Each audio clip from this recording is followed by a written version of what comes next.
Hello folks, and welcome once again to Focus on East Alabama. It's our pleasure to have with us on program today Chance Corbett, who is one of the individuals, a driving force in behind the restoration of, let me say it again, Tuckabatchee Masonic Lodge in Crawford, Alabama, the big town of Crawford, Alabama. That's right. Now, we're going to be talking with Chance today about the development of this park. We're going to talk about the restoration of the building. We had done this once before, Chance, if you'll remember, but we had a computer crash and we lost all of that footage. So we're just going to have a good conversation. Then we're going to actually go inside and kind of take folks on a virtual tour of the building itself. We'll let you do all the narration of that, okay? Sounds great. Sound good to you? Yes, sir. Okay, let me shake your hand and thank you for taking time. Yes, sir. I know you've got a tight schedule, and believe it or not, I've got a pretty tight schedule today. So I'm just going to kind of turn it over to you and just tell us how this development came about. Right. This building and location, property had been in a state of almost overgrowth for years in the Crawford area on Highway 80. And in 2012, I was elected to the Russell County Commission for my first term and made the decision then to work towards trying to make this location look better. That was the first goal, was to take the facility that was, like I said, overgrown on the outside with vines. We had vines that were actually growing up through the building and coming into the second floor. Take that building and turn it into something that wasn't so unsightly, you know, when you came through the area. Our initial goal was to create a park for kids to play in next door to it. Right. So we went to a local landowner here who owned the property in the building, and through some negotiations and talk, and you know, we kind of had to sell the vision of what we were trying to do. He graciously let us get the property and start working on it, and we did that as early as 2013. That's when we started on it. Well, not to interrupt you, but I'm sure most folks would like to know who the landowner was, and let's give him some credit. Okay? I'll be glad to. Yeah, Johnny Dudley was the landowner, and his daughter Leslie. Yes. Dudley, Finley. They have just been great through this process, and in fact, I'll share with you our ribbon cutting picture. They were with us that day to cut the ribbon on the building when it was done. But you know, I can honestly tell you that no doubt where it sits today and how it sits and the condition, I never dreamed it would be to this point either. I mean, even the vision we had and the area that we wanted to go into and develop it, we never thought it would get to this point. So we're all pleasantly surprised, and it took a lot of help from a lot of people donating money, time. We very quickly formed a committee, the Crawford Park Committee, which is comprised of citizens of the area that have come together, and we meet. In fact, we had a 2.5-hour meeting last night just about this park and the other phase we're working on. And this project is really taken on a life of itself in the Crawford area and Russell County, because the great thing about it, we'll talk more about the building and the restoration of it, but we can't keep an open date on the books. It's rented almost every weekend. People have actually known to argue over which date they could be theirs. And they're renting it for weddings, birthday parties, anything they can, you know, you could imagine them having an event for. They're coming out here and renting it. And the great thing about it is we have a playground next to it for the kids to play on. So it's just been it's been great. So but the back to the restoration. When we got the building in late 2012 or early 2013, actually, when I opened the door, I was really scared that, you know, we were going to fall through the floor. I mean, we didn't know how bad it was. It really looked rough. We've got some pictures that maybe you can show up on the screen. It really looked rough at the time. When I walked in, I was kind of taking short steps, scared I was going to fall through, how bad it was. Turned out it had a very good substructure. The building was built in 1848. So they built it right back then, and that building has withstood all kinds of weather events and everything, the Civil War, everything that you could think of that could have happened in the time.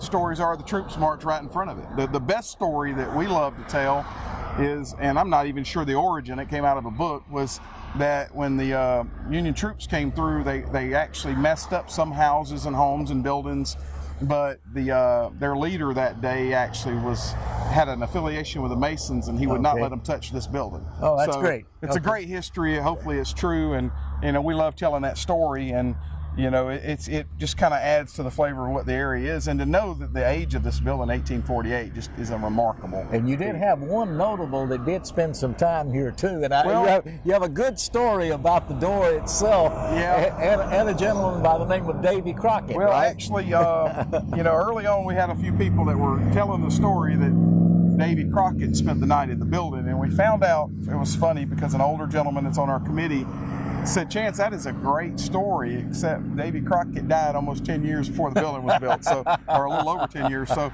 we realized that story wasn't true, but Crockettsville was the name of Crawford before, because Davy Crockett did come through the area. Right. So it does have that history, but he didn't actually spend the night in the building. Now, as far as the holes in the door, when we were renovating, we were looking for remodeling it, we were looking for doors to fit the building.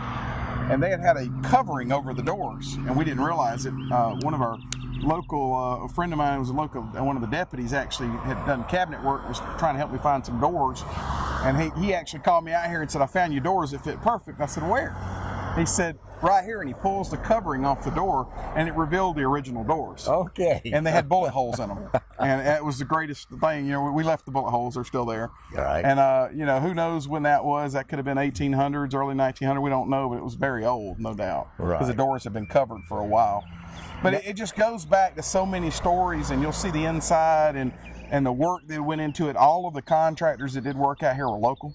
A lot of them local to Crawford and in the Dixie area.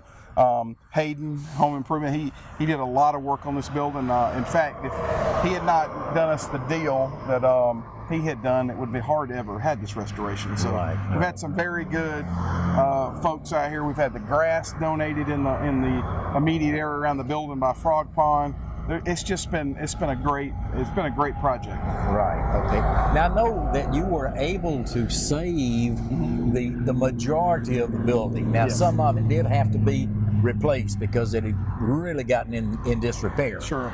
But I think the floor upstairs is the original floor up there. Yeah, it was somewhat. Yeah, the flooring itself, the subfloor, everything's original.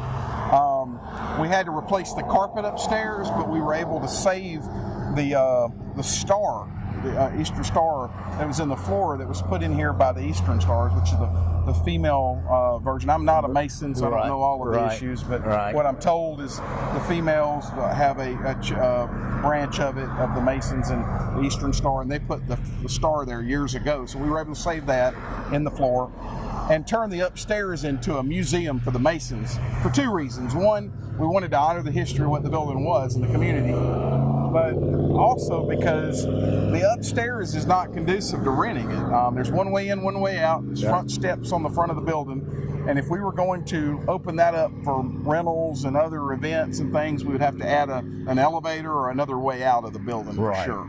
So we chose to make it a museum. It's been great.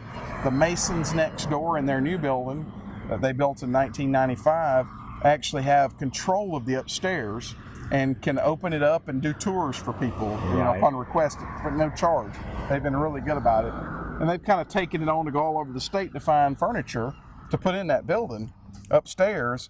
To include, we actually did recover some of the original chairs out of the building that were in George Green's museum in Phoenix City. We were able to bring them back with a picture of the building as well. Right. Okay. Now, let's talk just a little bit, because we're going to, again, let you take Chris and go on a virtual tour of the building. But we'll want to talk a little bit about the facilities that are here and what is available to people that might be interested in renting the building and the grounds for a get-together of some kind, and how to go about making those arrangements. Yeah, okay? I'll do that. As a lead into that, I want to just kind of back up on one little point. The inside of the building, the downstairs, which is what we rent out, we open that up a lot in the sense we still have the walls that we found in there, the old knotty pine walls, but the ceiling had a drop-down ceiling in it. Some of the boards, as you were mentioning a minute ago, on the outside of the building had rotten a little bit, but the bones were still there, but some of the siding boards had asbestos siding on it. We removed that. To replace those boards, we actually took the true 2x6s that were in the ceiling in that building and actually planed those down and made those the sideboards on the building. So tried to keep it as original. But the inside of the building, We provide tables and chairs, 50 chairs, 9 tables. We've seen events here where people as many as 70 or 80 were inside. We've seen events where we've had weddings and other events out here on the green, out on the grass next to the building. But it is a great facility and it's affordable. We decided early on we weren't in it to make money. We would love to be able to sustain ourselves out here, sustain the project. Our rent is only $125 per day. So if you want it for a wedding and you want it for 2 days, it's $125 per day. Or if you just want it, most of our rentals are 1 day single rentals. We do require them to give us a $75 deposit. And that deposit just says, hey, they're not going to mess the place up if they leave it trashed. We forfeit that. They forfeit the deposit and we clean it up, or pay somebody to clean it up, or replace the glass pane, or replace the key they lost, that kind of stuff. So most of them get their. I think we've had one time that the deposit wasn't, given back because it was left in a mess, and I think it was a miscommunication. They thought they had it longer than they did. We had a rental on a Saturday. A lot of times you'll rent it on Saturday, we'll have a rental on Sunday. Sometimes we have it on Friday, a Saturday, and a Sunday. It is the absolute most rented thing that the county has, no doubt about that. And as far as being self-sustained, that is our goal now, is that we're paying for everything. When the park, if we add a bench, or we add a cross tie, or we add a board, and our Parks and Rec guys are out here right now digging holes for some fence posts. If we add stuff like that to it, that's paid for out of the rental money. It goes right back into the facility. We pay someone to come clean up after every rental. The renters are required to clean it up back to the way they found it, but then we come and just spiffy it up and make it a little bit better. We pay somebody to do that every rental. So we've got a really good process, a really good committee going. Very proud of it. Very limited disruption to the county commission office. In fact, the only disruption is we actually ask them, because they're a 9 to 5 Monday through Friday facility, to actually take the rentals and book it and all of that. But as far as the hands-on work, we take care of that. We don't even utilize county maintenance crews as far as cleaning the building. Like I said, our funds take care of that. So if anybody wants to rent it, they can go to the courthouse and go to the commission office there in the courthouse, right? Absolutely. And they will handle all of that for them. If they walk in, they need to go up to the commission office, and we've got 2 ladies, actually 3.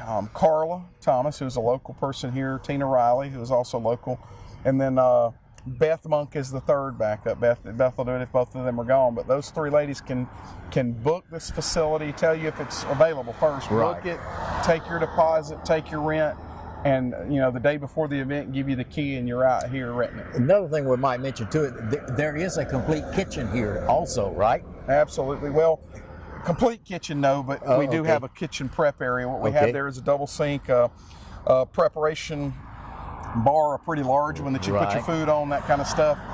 Double, a pretty good size refrigerator and a microwave. We do not have a stove here. And that's a lot of that's on purpose. We're trying to keep everything we can out of that building that would ever cause any damage. We keep people away from it in the rules. You have to be so far away from it with barbecue grills and things like that. The last thing we want somebody to do is be cooking under the porch or inside the building ourselves. So. Okay, all right. Well, we're going to break away for just a moment. Then we're going to let you go with Chris, and we're going to take that virtual tour.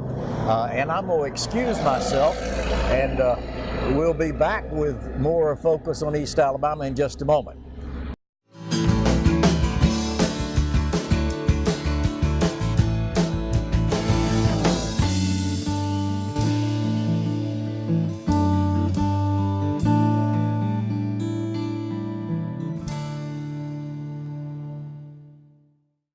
It takes less than 1 minute to find out if you may have prediabetes. You can do it here. But you probably won't. You're busy. Kids, work, show coming back in 48 seconds. So let's do this now. Hold up 1 finger if you're a man, women 0. 3 more fingers if you're over 60, 2 over 50, 1 over 40. If you're not sure, keep in mind you're sitting on a couch right now, so 1 more finger if you're not very active. 1 finger if yes, 0 if no. 1 yes, 0 no. Next, find the body type that looks most like you and hold up that many fingers while I look around awkwardly. And that's it. If you're holding up 5 fingers or more, you probably have prediabetes. Sorry to be so blunt, but hey, you're busy. Just go to the site.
Folks, we want to say a big thank you to Chance Corbett for being our guest on Focus on East Alabama today. And to remind you that this program is brought to you by Cable Television of East Alabama, or CTV Beam, your hometown provider for cable television, high-speed internet, and home telephone.